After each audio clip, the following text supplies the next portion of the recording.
buat saya secara pribadi keluarga itu adalah tempat yang memang Tuhan taruh untuk saya bertumbuh dari situ.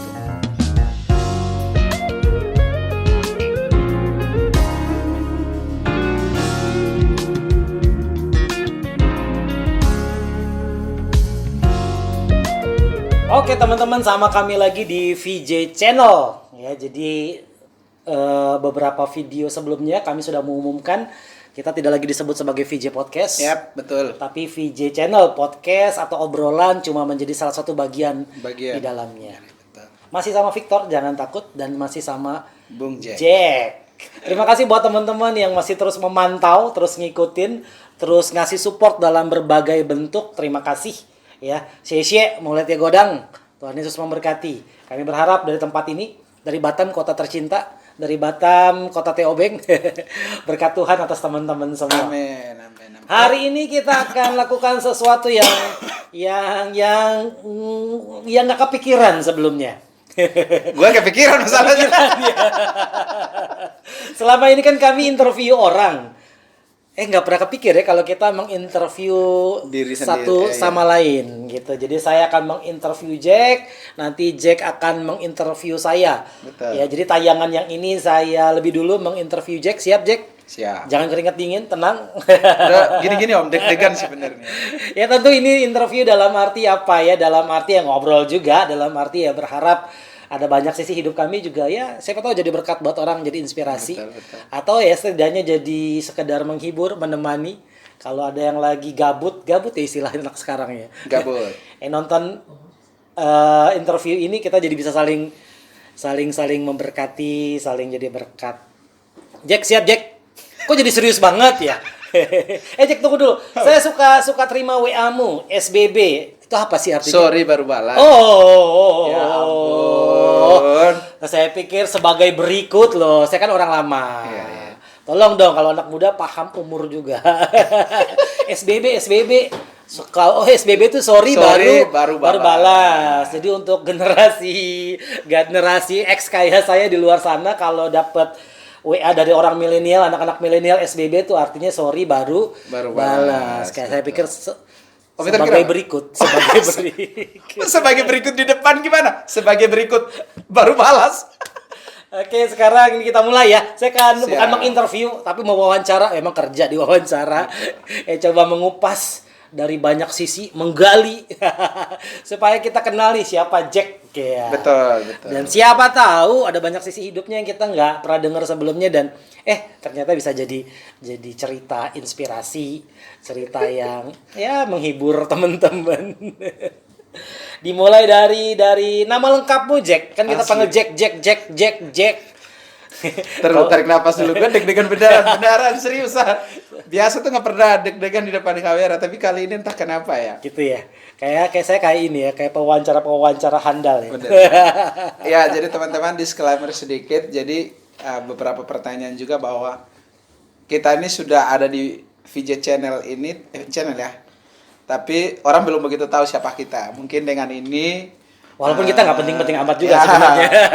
Jadi buat teman-teman yang sudah bertanya, mungkin ini makhluk apaan sih gitu ya. Kalian bisa tahu lah sedikit banyak tentang kita. Apa tadi om pertanyaannya? Mau mulai dengan nama. Katanya Oke. kan nama itu doa orang tua. Namamu waktu dilahirkan? Nah, saya sih nggak tahu apakah nama itu doa orang tua karena saya nggak pernah tanya ya. Nggak pernah tanya nama itu. Jadi nama lengkap itu Jacob Barros. Nah, Jacob ini pun berubah-ubah waktu di SD itu jadi Jacob. Jadi pakai K. Oke, sekarang C. Ya. Ini yang udah final nih ya. Udah final. Tanpa revisi lagi. Terus Barros itu kan R-nya itu suka salah tuh, ada yang 2, ada yang 1. Harusnya 2. Jadi Tapi di setiap ijazah 1. Kampus kuliah 1. KTP 2. Paspor 2. Kan KTP kan sama ya. harus sama ya. Sama. Makanya Aide lagi berusaha untuk mencoba bisa nggak disamain begitu. Mungkin Ijazah susah. Ijazah susah berarti mau nggak mau KTP sama si Paspor lah. akte kelahiran paspor segala macam. Akte kelahiran masih R1 juga. Enggak, dua. Dua. Akte Oh, berarti dua. ngikutin akte kelahiran. Akte KTP ke paspor sama. Ijazah SD, SMP, SMA itu R-nya satu, sama kuliah. S-nya R-nya satu aja kayak gitu. Memang ini mewakili generasi yang orang tuanya nggak tertib administrasi. Iya. Sama, saya Bisa juga dibilang begitu. Saya masih juga ngalamin yang begitu. Saya punya akte lahir baru Betul. waktu saya mau nikah. Terus kan orang kan tanya, kenapa kok nggak diurus? Jadi ceritanya gini, gue udah tamat SD, dan SD, SMP, SMA itu udah tamat. Dari pihak sekolah udah ngeluarin ijazah dengan R1, baru dari pemerintah keluarin yang R-nya 2. Tapi pernah punya masalah khusus gak dengan R1, R2 itu? Sejauh ini sih belum ya, berharap janganlah, pusing. Karena nggak terlalu signifikan, nggak terlalu kelihatan. Kalau orang cermat Iya. baru bisa lihat ya, Betul. R1, R2. Biasanya kalau masuk ke Amerika, masuk ke Singapura tuh yang serius. Nah, yang paling susah Om, ada masalah tanda tangan di KTP. Oke. Jadi tanda tangan saya di KTP itu kan tanda tangan yang waktu KTP elektronik pertama keluar itu saya ingat saya 2011 atau Tanda 2012. tangan ya, bukan cap jempol ya. Tanda tangan. Itu kan beda ya sama tanda tangan waktu di kuliah. Kan waktu dulu kan kita nggak sering tanda tangan ya, udah yang penting coret-coret ada. Tapi semenjak di kuliah kan udah sering tanda tangan, apalagi sekarang udah melayani sebagai hamba Tuhan. Tiap minggu habis khotbah pasti ketemu anak-anak untuk dimintain tanda tangan laporan Catatan. sekolah mereka, catatan sekolah. Nah, waktu ke bank, pernah tuh saya kan kehilangan kartu ATM. Terus mereka keluarin kertas itu, Pak. Ya, ini tanda tangan. Wah, itu susah. ya. Jadi teman-teman, tolonglah ini jadi satu pembelajaran. Walaupun kecil tapi ribet. Teman-teman yang bakal punya anak, tolong tertib administrasi, Iya. serius sama huruf nama anak-anak teman-teman semua. Betul, betul. Nama sendiri membawa nama Jacob Baros. Jacob itu apa ya? Yakub, dari Yakub kan? Yakub sih, kata-kata orangnya sih begitu. Tapi sejauh ini saya sendiri dari keluarga nggak menemukan arti khusus kenapa namanya seperti itu. Tapi kalau memaknai sendiri nama itu pernah nggak memaknai Enggak sendiri? sih, Enggak juga biasa ya. aja. Tapi membawa nama yang cukup ke barat-baratan begitu gimana sih? Aman. Aman sih, mungkin karena gini, Timor Leste itu kebanyakan namanya ke barat-baratan. Oke, Portugis ya. Portugis semua. Kayak ada Suarez, ada teman saya namanya Jose Maria de Jesus. Waktu SD nakal banget sampai gurunya bilang gini, gila nama lu udah mewakili Yesus, Yusuf dan Maria tapi kelakuan lu kayak setan katanya. Jadi nama tuh berat juga kadang-kadang ya. Jadi ingat temennya Om Nobel namanya Yesus juga ya. Temennya Om Nobel katanya ada yang namanya Yesus, jadi dipanggil Yesus di kantor. Jadi seru juga tuh. agak susah ya kalau nama anak dinamain kayak Rasul Yesus gitu. Kayaknya anak saya nggak Ada dikasih beban nama. psikologis gitu ya. Tapi oke aja sih, pada akhirnya begitu kita menjalaninya kan juga fun aja kan. Ya, fun Artinya ya sudah gitu. Nggak ada penyesalan. Ceritain dong Jack kecil tuh gimana sih? Lucu, imut, atau gimana? Jack masa kecil tuh ngalamin apa aja? Jadi waktu gua kecil itu, ini dari kecil ya. Ini dengar dari almarhum mama ya. Jadi kita itu dulu di Dili, tinggal di kecamatan. Bapak saya dia nanam sayur. Jadi dia bawa sayur itu jual ke kota Dili. Nah, itu sekitar jalan kaki itu menempuh sekitar 20-25 km tuh lumayan setiap ya. pagi. Jadi dia keluar jam 3 subuh, nyampe pasar Dili itu udah jam 6 untuk jual ke rumah-rumah yang ada di Dili, sekitar jam segitu. Nah, waktu itu kan di Dili itu kan di tempat kami kan masih perkampungan lah. Jadi ke orang-orang kampung itu pengen foto keluarga harus ke Dili itu. Oke. Jadi bapak saya, mama saya, sama saya pergilah ke Dili. Ini cerita mama nih. Jadi waktu saya lihat foto itu saya tanya, kok bisa? Dia bilang. Baru dia muji saya di semua saudara-saudara. Dia bilang, iya kamu ini katanya bukan anak kami, anak diculik katanya. Soalnya kamu paling ganteng dan manis katanya. Apa mungkin karena itu kesombongan. Kepercayaan dirinya naik ya, nggak pernah turun ya.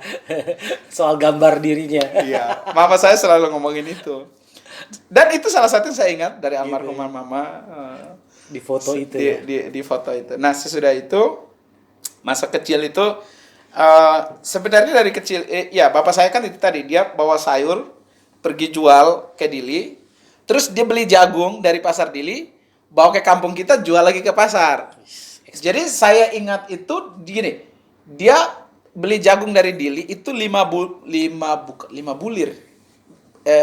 Butir itu kan yang biji ya? Ya bulir lah, 5 itu. Apa tangkai apa sih? Jagung. 5 buah jagung. Itulah, 5 buah jagung.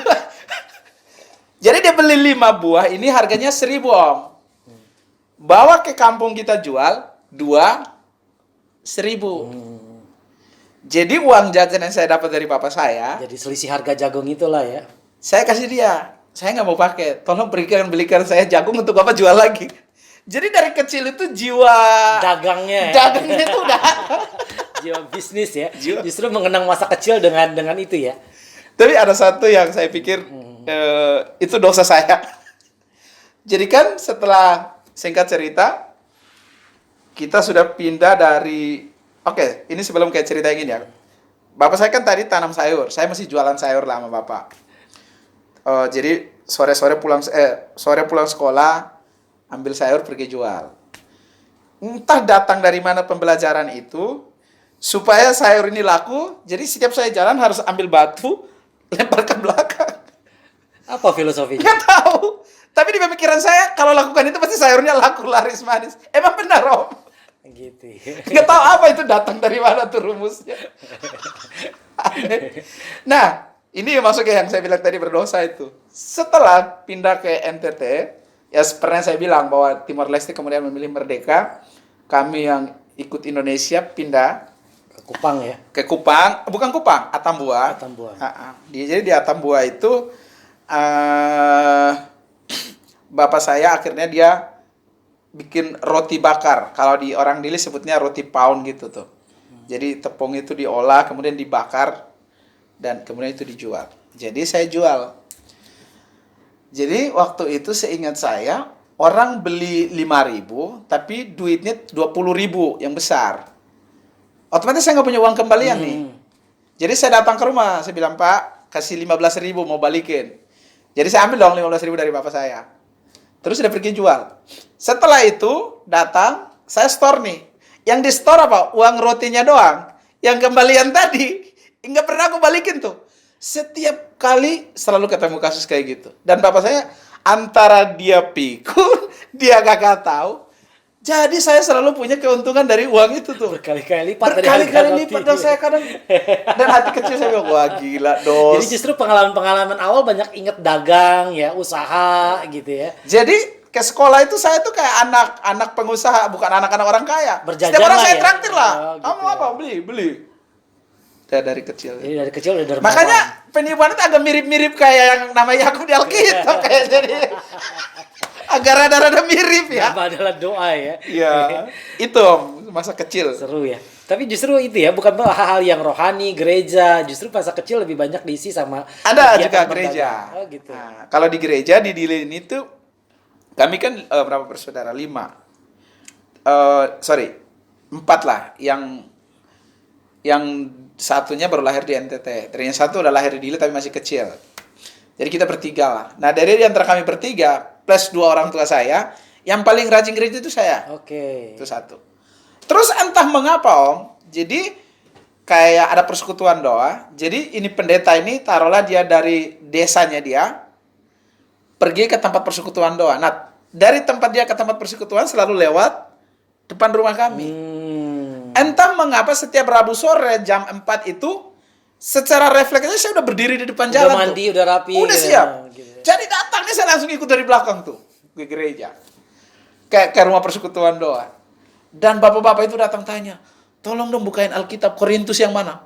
Entah itu ilmu datang dari mana, bisa buka tuh Korintus. Ini Korintus. Ayat yang masih saya ingat itu Yohanes 3:16 tuh, karena begitu besar kasih Allah. Jadi orang-orang itu kayak melihat, ini anak hebat nih katanya begitu. Terus satu kejadian saya masih ingat, waktu diajak berdoa, refleks aja saya itu apa?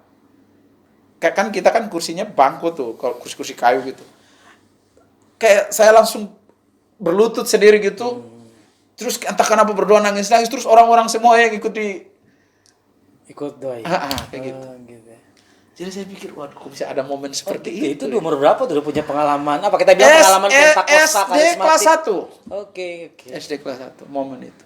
Jadi setiap minggu tuh nggak pernah tuh bolong persekutuan doa. Itu rohaninya. Tapi dosa yang tadi disebut juga jalan terus tuh. Dosa perdagangan. Dosa perdagangan dan penipuan terhadap orang tua. Jalan terus. Tapi dari usia yang sangat dini itu pengalaman rohaninya itu udah kaya ya. Luar biasa ya. Tapi kalau Jack mengenang gitu ya. Kan kadang sering orang bilang masa kecil bahagia, masa kecil nggak bahagia. Jack sendiri mendefinisikan masa kecil bahagia. Ya. Nggak ada yang kurang, nggak ada yang perlu disesali, nggak ada dendam, amarah, akar pahit. Serahkan dirimu biar dipulihkan. Oh enggak. Jadi nggak ada itu ya. Justru merasa ya tumbuh dengan baik secara emosional ya. Sempat merasa pilih kasih dari orang tua. Oke. Tapi nggak bertahan lama. Semenjak di kuliah, setelah mengerti bahwa mereka cuma manusia biasa yang hanya beberapa kualitasnya aja yang jadi udah nggak jadi masalah sih, aman. Seberjalannya waktu, pemahaman makin bertambah, ya yang tadinya jadi akar pahit jadi nggak pahit. Jadi bisa menghealing diri sendiri. Iya, bisa healing. Kira-kira itu, Om. Apa arti Jack? Keluarga buat Jack tuh keluarga apa sih? Keluarga. Keluar nggak? Kalau nggak keluar masuk. Bisa ae. Kedong-dong basi. Masih ngelawak terus dia. Keluar nggak? Calontong. Keluarga. Cak Jack. Bisa dibilang mereka itu apa ya, bahasa untuk menggambarkan itu susah sih untuk mendeskripsikan, karena orang apa ya, ada yang bilang dia sahabat atau support system apapun itu. Saya susah menemukan kata untuk menggambarkan mereka. Tapi buat saya secara pribadi, keluarga itu adalah tempat yang memang Tuhan taruh untuk saya bertumbuh dari situ. Itu aja yang bisa saya bilang. Tempat untuk berangkat. Terlepas daripada kelebihan dan kekurangan, itu tempat yang saya bertumbuh tuh pijakannya dari situ.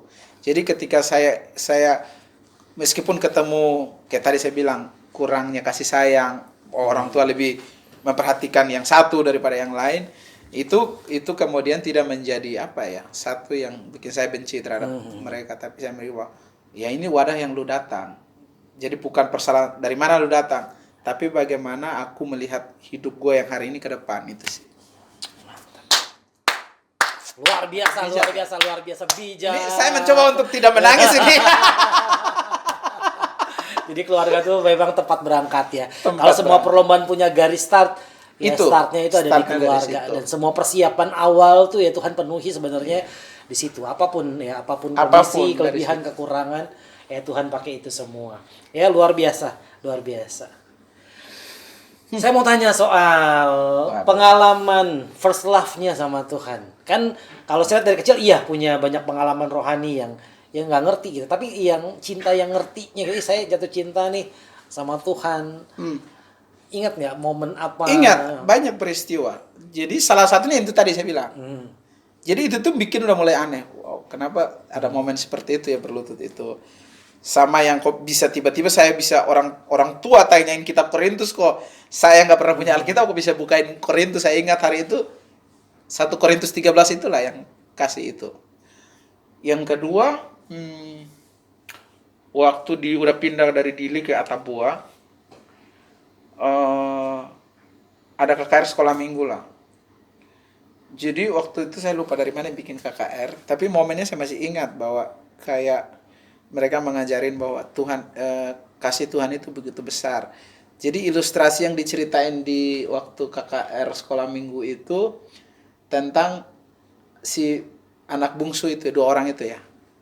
Yang si bungsu minta harta sama orang tua dan pergi, dan pada akhirnya hartanya habis dan dia memilih pulang ke rumah bapak, dan bapak begitu mengasihi dia. Habis cerita itu, biasalah di maju di doa. Saya nggak tahu kenapa kayak orang itu doain kami itu tuh kayak apa ya? Ngerasain itu apa sih namanya itu, menjelasinnya tuh kayak ada yang beda aja gitu. Jadi aku pikir setelah itu pulang dari situ ngerasa kayak wow, kok hidup gue berbeda kayak gitu. Jadi momen-momen itulah yang bikin saya untuk hari Minggu itu, teman-teman saya itu bermain, tapi saya memilih untuk gue gereja dulu deh. Aku mau gereja dulu. Nah, sampailah satu peristiwa di Atambua itu dulu. Jadi pernah ada satu momen di gereja kami bisa digambarkan seperti peristiwa Pentakosta gitulah, pencurahan Roh Kudus seperti besar-besaran. Jadi hari itu mulai dari yang tua-tua sampai yang muda-muda, Om. Mereka tuh punya bernubuatan semua. Jadi misalnya kita baru masuk dari pintu, itu orang udah bisa tahu nih, oh dosa kamu apa nih, ABCD disebutkan. Wah, itu semua orang di lingkungan itu jadi takut gitu. Jadi semua orang datang mengakui dosa, bertobat.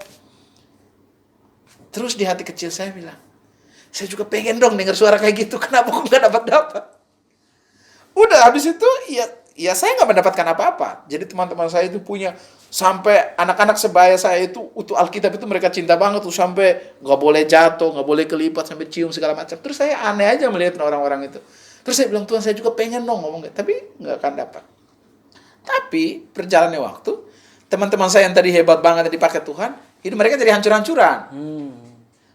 Terus gue jadi mikir, ini maksudnya apa, kayak kok bisa? Nah, jadi maksud saya, perjalanan hidup saya itu ada momen-momen spiritual yang kayak gitu tuh, yang kadang masuk di akal, kadang tak mengerti. Nah, setiap peristiwa itu bikin saya untuk kayak tak menjauhkan diri dari persekutuan. Dan yang paling puncaknya yang bikin saya pada akhirnya orang tanya seperti apa jatuh cinta kepada Tuhan, waktu saya kemudian pindah tinggal di panti asuhan.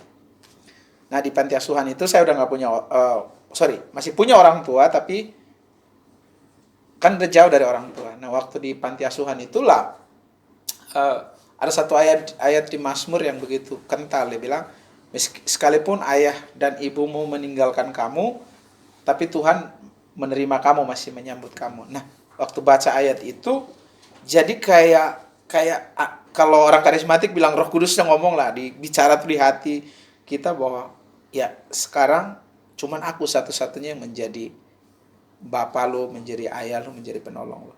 Nah, semenjak itu Om, setiap aku punya masalah apa pasti larinya ke situ lagi, ke Tuhan. Larinya ke Tuhan aja. Enggak pernah ceritain ke orang. Kalaupun cerita ke orang, itu sudah 2-3 hari sesudah aku cerita sama Tuhan. Udah diproses dulu di hadapan Tuhan. Luar biasa itu ya. Pengalaman-pengalaman dengan Tuhan yang sangat dini gitu ya, membentuk Jack sampai hari ini. Terakhir. Ya. Kalau menjelaskan apa panggilan Jack dalam satu kalimat. Kan Jack bertumbuh ya lewat pengalaman rohani, menjadi seorang pelayan, menjadi seorang hamba Tuhan sampai hari ini lewat semua proses pendidikan, pengalaman hidup. Tapi hari ini menjelaskan apa panggilan Jack yang paling khusus, karena saya percaya tiap-tiap hamba Tuhan tuh punya karakter, punya panggilan yang sangat betul. Iya, sederhananya gini sih. Saya pengen orang-orang itu merasakan Tuhan seperti yang pernah aku rasakan, mulai dari kecil sampai hari ini. Karena buat saya Tuhan itu dia udah kayak bapa, sahabat, apapun. Bahkan dia selalu menyediakan apapun yang sebelum saya pikirin sebenarnya Tuhan udah sediakan kayak gitu sih. Dan untuk mengerti itu tipis banget. Jadi Tuhan tuh nggak harus buat mujizat tuh buka tikap langit untuk lemparin apa yang kita butuhkan, enggak. Sangat tipis-tipis banget. Nah, gimana kita mau menyadari itu? Nah, kembali kepada panggilan, saya agak hari ini masih belum begitu menjelaskan dengan kata panggilan, karena itu masih terlalu abstrak ya. Apakah Tuhan panggil langsung dari sorga atau lagi tidur Tuhan bilang ke Elia barangkali, Elisa ya. Ya pokoknya yang di Alkitab lah, dia mimpi Tuhan bilang, aku panggil kamu kayak gini. Aku momen begitu nggak ada. Tapi by pengalaman spiritual yang tadi saya ceritain, saya hanya pengen tahu satu hal, bahwa Tuhan itu dekat, kasihnya itu cukup buat kita. Dan itu yang bikin saya untuk jadi hamba Tuhan, saya selalu ajarin orang untuk lebih kepada mendekatkan diri pada Tuhan. Di panggilan yang sangat khas justru membawa banyak orang mengalami Tuhan itu sendiri gitu ya. Makanya kalau dengerin khotbah-khotbah saya tuh nggak pernah ceritain soal lu ikut Tuhan supaya lu mujizat enggak. Menurut saya mujizat berkat itu cuman akibat aja daripada sebuah relasi yang akrab dengan Tuhan. Jadi alami Tuhan. Alami Tuhan. Alami Tuhan. Kalau kata Pak Dwi, bersama Yesus cukup. Pak Dwi, kutip ya. Jesus is enough. Pak Dwi itu adalah dosen kami. Oke, terakhir dari yang terakhir. Nah, Terakhir dari yang terakhir. Apa yang masih pengen dicapai dalam hidup pelayanan, dalam hidup pribadi seorang Jack? Karena kan saya tahu Jack masih di 30-an, masih ada 30-40 tahun ke depan. Apa yang masih mau dicapai, diraih dalam pelayanan, dalam keluarga, dalam pribadi? Monggo silakan. Mau jadi seperti apa hidup yang cuma sekali ini? Saya ingin satu aja sih sebenarnya. Ingin lebih dekat lagi dengan Tuhan. Itu aja. Lebih baik 1 hari daripada 1000 hari di tempat lain. Karena luar biasa. Karena gini Om, menurut saya sesimpel itu, justru kedekatan itulah yang buat saya untuk bisa lakukan apapun. Saya udah capek dengan berbagai visi, aku mau misi, buat ini, capaian target. lelah Om. Okay. Lelah. Masuk pandemi ini aku orang yang mungkin bisa stres, bisa mati. Okay. Tapi setelah itu aku hanya mau dekat dengan Tuhan. Caranya bagaimana ya? Cara aku dengan Tuhan seperti apa? Itu aja sih. Yang sisanya biar Tuhan yang lakukan. Tuhannya. Gue punya satu nih sebelum gue akhiri. Boleh. Pernah satu peristiwa. Ini baru gue buka di sini. Wus, gila. Jadi gue pacaran lah. Terus pacar saya ini dia selingkuh. Entah dia yang selingkuh atau nggak tahu lah. Jadi singkat cerita, pacarnya ini dia pernah, ini aku dengar dari orangnya nelpon saya, pacarnya sendiri. Setelah kita udah nggak punya hubungan lagi, saya milih untuk. Dan orang itu bilang, jadi waktu dia telepon saya, dia bilang gini, ini Jack, saya bilang iya. Dia langsung keluarin kata pertama gini, Tuhan kamu itu hebat. Terus saya bingung, maksudnya gimana Om? Tuhan kamu itu hebat katanya. Saya bilang, maksudnya gimana Om? Baru dia bilang, berapa kali saya bayarin preman katanya untuk ngebunuhin kamu. Oh ya? Serius Om? Tapi kok mereka nggak pernah menemukan kamu? Saya berapa kali kayak tempat kosan pacar saya ini, katanya disuruh preman jaga sih, tapi nggak pernah ketemu. Disuruh kayak gang tempat tinggal saya untuk jaga. Dan hari itu memang pacar saya sempat bilang, waktu itu kami masih pacaran tapi dia udah selingkuh, saya baru tahu ini belakangan. Dia bilang, kamu jangan bermain di pinggir jalan ya, saya udah dengar bahwa orang akan cari kamu. Setelah itu baru, tapi orang itu nggak dapat kan. Nah baru si orang ini dia nelpon dan dia bilang gitu. Jadi saya kaget, saya bilang, gila. Itu menurutku itu perlindungan Tuhan yang memang ajaib ya. Wow. Ya luar biasa banget, luar biasa. Itu rasanya memang kalau ngobrol sama Jack nih nggak ada habisnya, nggak ada ujungnya. Tapi luar biasa, artinya dari sosoknya yang sangat santai, low profile, kita pikir nggak rohani. Tapi kalau kita breaking gitu, ternyata memang seorang Jack ini tumbuh dengan banyak pengalaman rohani, pengalaman adikodrati bahkan, pengalaman supranatural. Menjadikan Jack yang hari ini yang asli, yang genuine, yang nggak mengcopy dari siapapun. Jack, thank you banget. Masih banyak pengen ngobrol, tapi kita lanjutkan di sesi-sesi berikutnya. Luar biasa banget. Terima kasih teman-teman yang udah ngikutin obrolan kami. Jack, terakhir ke kamera, mau ngomong apa buat teman-teman? Yang mana? Ini. Yang sana.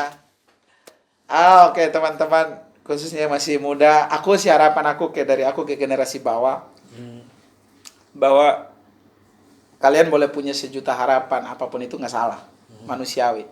Tapi terpenting dalam hidup kita adalah punya aja hubungan sama Tuhan. Amin. Ya. Ketika lu dekat sama Tuhan tuh apa ya? Hal-hal yang bahkan di luar pemikiran kita itu akan terjadi dengan sendirinya. Amin. Itu aja, punya hubungan dengan Tuhan. Punya hubungan sama Tuhan. Kalau kata kameramen kita harus pakai ayat. Biar rohani katanya. Katanya video kemarin kok nggak ada kata Tuhan. Padahal di Alkitab pun sebenarnya Alkitabnya nggak pakai Tuhan sih. Oke. Yohanes 15 ayat 5 bagian B kalau saya nggak salah sebut. Atau Yohanes 15 ayat 5 tuh dia bilang, Yesus tuh dibilang bahwa di luar aku kamu nggak bisa berbuat apa-apa. Amin. Nah, jadi itu udah cukup untuk ngejelasin ya sebenarnya. Jadi tinggallah dalam Tuhan. Itu Amin, amin, terpaling amin. Jangan jauh-jauh dari Tuhan. Terima kasih untuk obrolannya Jack yang luar biasa. Saya tahu masih banyak banget yang pengen dibagi. Bukan, kalau om tanya terus pasti nangis nanti. Tapi intinya ya tetap tinggal dalam Tuhan teman-teman muda. Jangan pernah kehilangan Tuhan. Kita boleh kehilangan apa aja, tapi Amen. jangan pernah kehilangan Tuhan bagi hidup kita. Amin. See you next video. Thank you teman-teman. Thank you, Tuhan Tuhan memberkati. Shalom. Woi, 40.